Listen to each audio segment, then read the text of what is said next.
Bonjour Laurent Izard. Bonjour. Nous vous connaissons pour les différents livres que vous avez publiés. Vous êtes professeur à l'université. Et nous allons vous poser la première question. C'est présentez-vous, sur quoi vous comptez mettre l'accent dans votre biographie. Écoutez, comme vous l'avez dit, je suis enseignant, hein, j'ai fait des études d'économie et de droit, ça me donne une double casquette. Et j'ai plusieurs centres d'intérêt, et notamment tout ce qui concerne la souveraineté de la France, la défense du patrimoine économique et culturel de la France qui me passionne, l'identité nationale, voilà. Des choses aujourd'hui, des sujets qui sont souvent traités, mais sur lesquels je pense qu'il y a encore beaucoup de choses à dire. Voilà. Alors j'ai la chance d'avoir des étudiants avec lesquels je peux échanger, donc je suis en prise avec des jeunes qui ont 20 ans et qui ont aussi des choses à dire, et je trouve des choses souvent très intéressantes. Voilà. Alors, il y a quelques années, j'ai eu envie de mettre par écrit ce que j'avais pu collecter comme information sur la perte de contrôle du patrimoine français, et puis ça a donné lieu à un livre, et puis d'autres ont enchaîné par la suite. Il y en a un qui va sortir prochainement, voilà. Le premier, c'était bien La France à la découpe. Le premier sous mon nom, parce qu'il y en a eu d'autres avant en réalité sous pseudonyme, mais mon premier, c'est La France vendue à la découpe, là, qui est sorti maintenant il y a déjà 5 ans. Et pour lequel il y aurait peut-être encore beaucoup de choses à dire aujourd'hui. Oui, parce qu'il y a eu une autre découpe depuis. Il y en a eu d'autres. Ouais. Le processus continue, on va dire. Alors vous avez parlé de souveraineté. Alors nous, notre sujet de prédilection, c'est la démocratie directe, et puis avec comme outil le référendum, alors tantôt d'initiative citoyenne ou d'initiative populaire. Enfin, disons un référendum qui vient du profond du peuple. J'aimerais savoir qu'en pensez-vous et quelle position vous avez sur ce sujet. Écoutez, je pense que déjà il y a aujourd'hui un désamour, voire un divorce entre la population, les électeurs, les citoyens, et puis leurs représentants politiques. C'est une réalité qui se voit tous les jours, notamment quand on voit la baisse de popularité des partis politiques, mais aussi la faible participation aux différents scrutins, même les plus importants. Et ce désamour est dramatique parce que si les citoyens se désintéressent de la politique, eh bien à ce moment-là, c'est tout, si vous voulez, le corps national qui se disloque en réalité. Chacun cherche son propre intérêt et n'essaye plus de trouver un intérêt collectif. Donc il faut permettre, à mon sens, aux citoyens d'intervenir beaucoup plus directement dans la vie politique, c'est le seul moyen. Alors aujourd'hui, vous savez, il existe déjà un référendum, le RIP, d'initiative parlementaire, mais deux inconvénients. Le premier, c'est qu'il y a d'initiatives parlementaires, en réalité, même si on parle d'initiative partagée et d'initiative parlementaire. Puis l'autre inconvénient, c'est que le processus pour arriver jusqu'au référendum est tellement complexe et les conditions sont tellement strictes qu'aujourd'hui, c'est quasiment impossible à réaliser. On l'a vu, il y a eu une seule tentative réelle avec la privatisation de l'aéroport de Paris, et ça n'est pas arrivé jusqu'au vote des citoyens, jusqu'à un vrai référendum. Pourquoi? Parce qu'on n'avait pas rempli les conditions, et en particulier réunir, ce qui est énorme, un dixième des électeurs. Et un dixième, ça fait à peu près 4 800 000 Français, c'est presque 5 millions, c'est très difficile. Donc l'idée, si vous voulez, ça serait, à mon sens, de pouvoir faire participer beaucoup plus activement les citoyens à la vie politique, et beaucoup plus directement. Alors, vous savez, l'histoire du référendum d'initiative citoyenne, c'est pas quelque chose de nouveau en réalité. Il y a des auteurs qui se sont déjà, il y a fort longtemps, penchés sur la question, et puis des grands penseurs comme Rousseau, comme Hannah Arendt, Castoriadis, etc. Et puis aussi un certain nombre de professeurs de droit constitutionnel qui se sont intéressés à la question. Je pense qu'aujourd'hui, ça pourrait être un outil qui permettrait éventuellement de ressouder le corps national, si vous voulez, et puis d'avancer sur certains sujets qui sont bloqués. Voilà. Alors, c'est pas le seul outil, à mon sens, de la démocratie directe. Il en existe d'autres, si vous voulez, dans différents pays, en Suisse notamment, puis aussi dans certains États des États-Unis, aujourd'hui, au niveau local. Moins au niveau fédéral, mais au niveau local, au niveau des États, ça existe.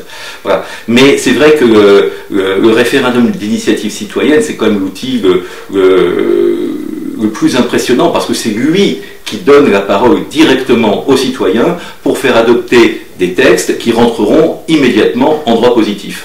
Voilà. Et c'est ça qui est intéressant. Voilà. Alors, bon, moi j'y suis favorable, j'y suis tout à fait favorable, et je vous dirais que je regrette l'époque, qui commence à être ancienne maintenant, où on demandait assez souvent l'avis aux Français, hein, ça se faisait dans les années 60, voilà, et ça se fait beaucoup moins aujourd'hui.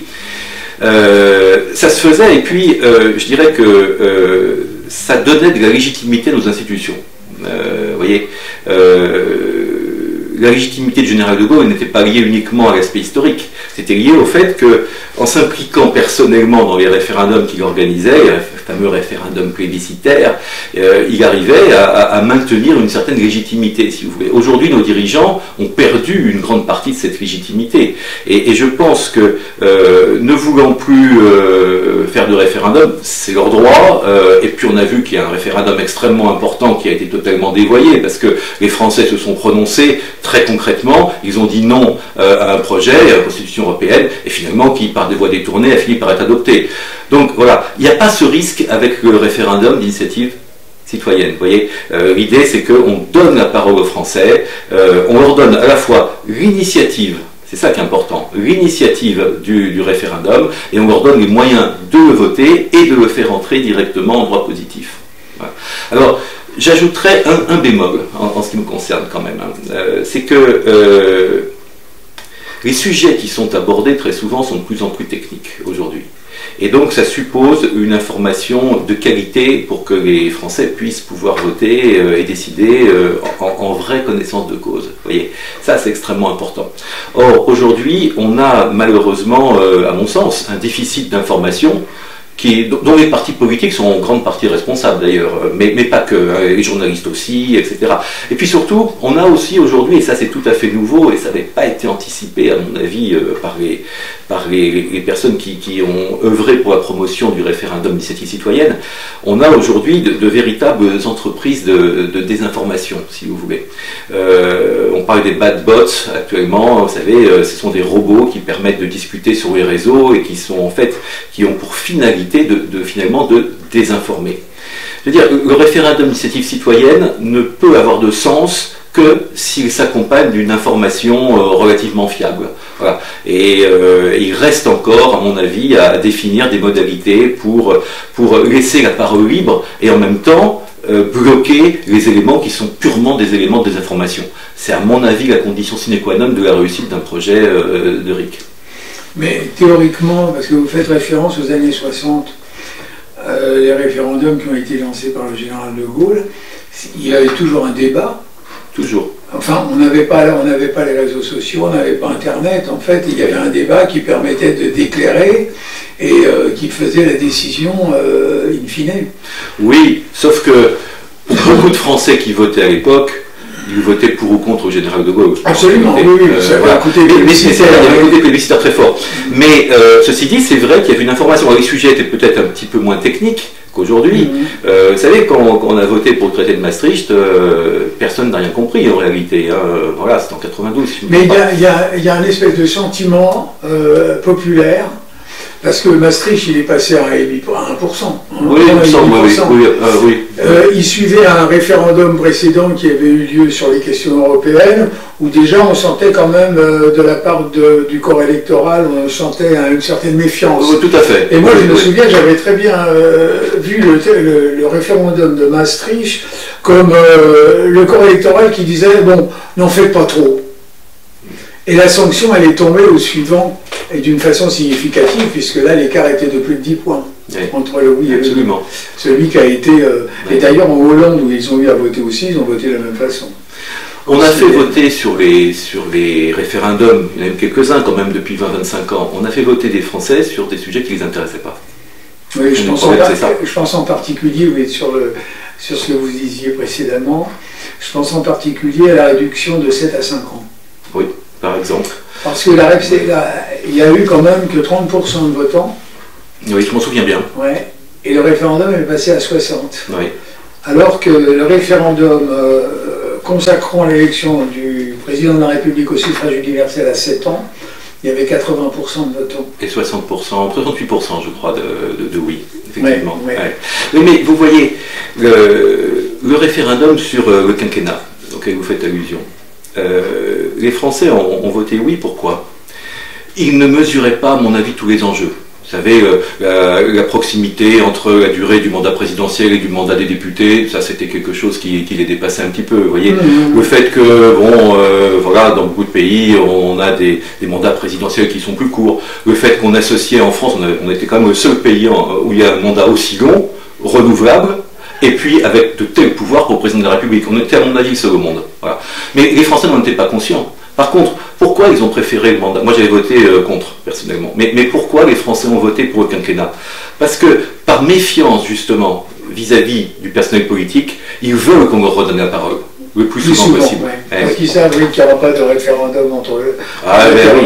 Oui.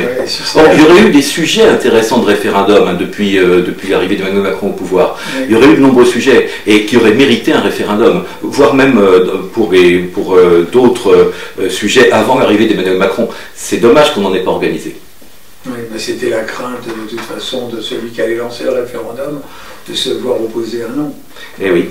Mais c'est pour ça qu'assez habilement, Jacques Chirac, quand il avait lancé le projet du quinquennat, avait dit « je ne suis ni pour ni contre ». Voilà, donc il était à l'opposé du référendum plébiscitaire. Il s'était senti un peu forcé la main par Valéry Giscard d'Estaing, comme je me souviens, qui lui avait mis ce projet dans les pattes. Vous avez encore autre chose à ajouter sur la question du référendum ou je passe à la dernière question? Écoutez, oui, peut-être un point, juste... Si on parle de référendum d'initiative citoyenne, c'est effectivement pour redonner la parole aux Français. Nous sommes d'accord. Or, comme je vous disais tout à l'heure, redonner la parole aux Français, ça ne veut pas seulement dire qu'ils émettent un avis, ça veut dire qu'ils aient le pouvoir de créer des règles qui vont entrer en droit positif. Or, aujourd'hui, comme nous avons abandonné aux institutions internationales et à l'Union européenne une grande partie de cette souveraineté, vous voyez, ça limite l'impact potentiel du référendum d'initiative citoyenne. Je veux dire, il y a de nombreux sujets sur lesquels les Français aimeraient être consultés, vous voyez, dans le cadre d'un tel référendum s'il existait. Mais on leur répondra, non, désolé, ça ce n'est pas un sujet parce que ça relève de la compétence de l'Union européenne. Oui, ça rentre en contradiction avec la fédération en fait. Voilà. Et du coup, si vous voulez, c'est vrai que même si on arrivait à faire parvenir une évolution constitutionnelle qui autoriserait le référendum d'initiative citoyenne, eh bien, il serait de toute façon bridé, capé par nos abandons de souveraineté que nous avons concédés à droite à gauche. Oui, d'ailleurs, ça m'amène à cette réflexion. On est en guerre via l'OTAN, via l'Europe, avec la Russie dans l'affaire ukrainienne. C'est quand même assez unique. Le peuple n'a pas été concerné, n'a pas été... Non, alors, ni les parlementaires d'ailleurs. Non, et c'est un drame. Moi, je trouve qu'on est en train de rentrer dans un processus qui peut s'enchaîner vers réellement une troisième guerre mondiale. C'est pas exclu. Évidemment, je ne le souhaite pas et je pense que la probabilité est encore faible. Mais elle n'est pas nulle. Elle est loin d'être nulle. Voilà. Et donc, il faut éviter de rentrer dans un processus comme celui qu'on a connu pour la guerre 14, par exemple, où une succession de processus d'alliance a abouti au carnage que l'on connaît. Là, les Français n'y sont pas favorables. Les Français n'ont pas été consultés. Et je dirais que les dernières déclarations que j'ai entendues, à la fois du ministre des Affaires étrangères et puis aussi du président de la République, me semblent un tout petit peu quand même va-t-en-guerre et inutilement agressives. Voilà. Vous savez, vous connaissez la phrase, on connaît plein de moyens pour faire sortir l'ours de sa tanière, mais on n'en connaît aucun pour le faire entrer. Vous voyez. Voilà, moi j'ai une crainte là-dessus. Et je pense que si on demandait l'avis aux Français, je pense que, comme ils étaient peu nombreux à vouloir mourir pour Dubrovnik il y a quelques années, il y en a peu qui voudraient mourir pour Odessa aujourd'hui ou pour d'autres lieux en Ukraine. Tout à fait. Bon, écoutez, je pense qu'on a fait au moins sur cette partie le tour. Alors on passe à une question. Parlez-nous de... Ah non, j'ai pas fait la dernière... Si, je vous ai posé la dernière question, du coup, quand on a débattu sur quoi vous souhaitez être... quel message vous souhaitez envoyer? Alors écoutez, moi je n'ai pas de message particulier à envoyer. Ce que je souhaite, si vous voulez, c'est qu'on puisse revenir à une liaison plus forte entre les citoyens, le peuple et la décision politique. Voyez. À force de créer des échelons, des strates, à force que la démocratie soit de moins en moins directe, finalement, on a des décisions qui correspondent de moins en moins à ce que souhaitent les Français. Et ça me semble extrêmement grave, parce que ce qui est en jeu, en réalité, c'est la démocratie elle-même. Alors je pense qu'il faut recréer un lien entre les Français et puis la décision politique. Voilà. D'ailleurs, là vous abordez un autre sujet, mais qui à mon avis, est un des plus importants, sur l'organisation des pouvoirs publics en France. C'est que le maire, qui était quand même le pivot du système, lui a été dépossédé par l'existence des syndicats intercommunaux, des organisations périphériques, et qui est venu s'interposer entre un département qui a perdu plus ou moins son rôle, une région qu'on a acquis un peu, et le tout avec l'assemblage européen. Effectivement, on est complètement... sont déléguées les décisions importantes à des structures dont on ne connaît pas le fonctionnement et qu'on n'a pas la maîtrise. Et vous savez, c'est le fameux millefeuille administratif français nous coûte très cher. Effectivement, on a une dilution des processus de décision absolument incroyable. Et puis, pour une efficacité à l'arrivée qui est relativement faible. Alors aujourd'hui, il n'a échappé à personne que les maires appellent au secours, financièrement. Ils ont perdu la marge de manœuvre financière qu'ils avaient avec la taxe d'habitation. Mais en réalité, quand on regarde l'évolution des chiffres du nombre de fonctionnaires au niveau local, on a eu une explosion depuis 20-25 ans, alors que le nombre de fonctionnaires au niveau national est resté quand même relativement stable, même s'il y a eu une petite augmentation. Donc on voit bien qu'on a d'un côté des collectivités qui sont à deux doigts de la faillite, et puis un système qui fonctionne très mal. Moi, je pense qu'une vraie réforme des collectivités territoriales et des processus de décision serait tout à fait nécessaire. Oui.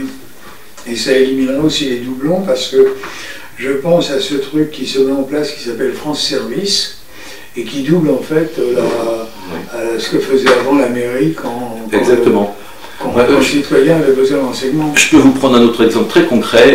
Dans la communauté de communes dans laquelle j'habite, il y avait, comme dans toutes les communes un peu importantes, un service de la petite enfance.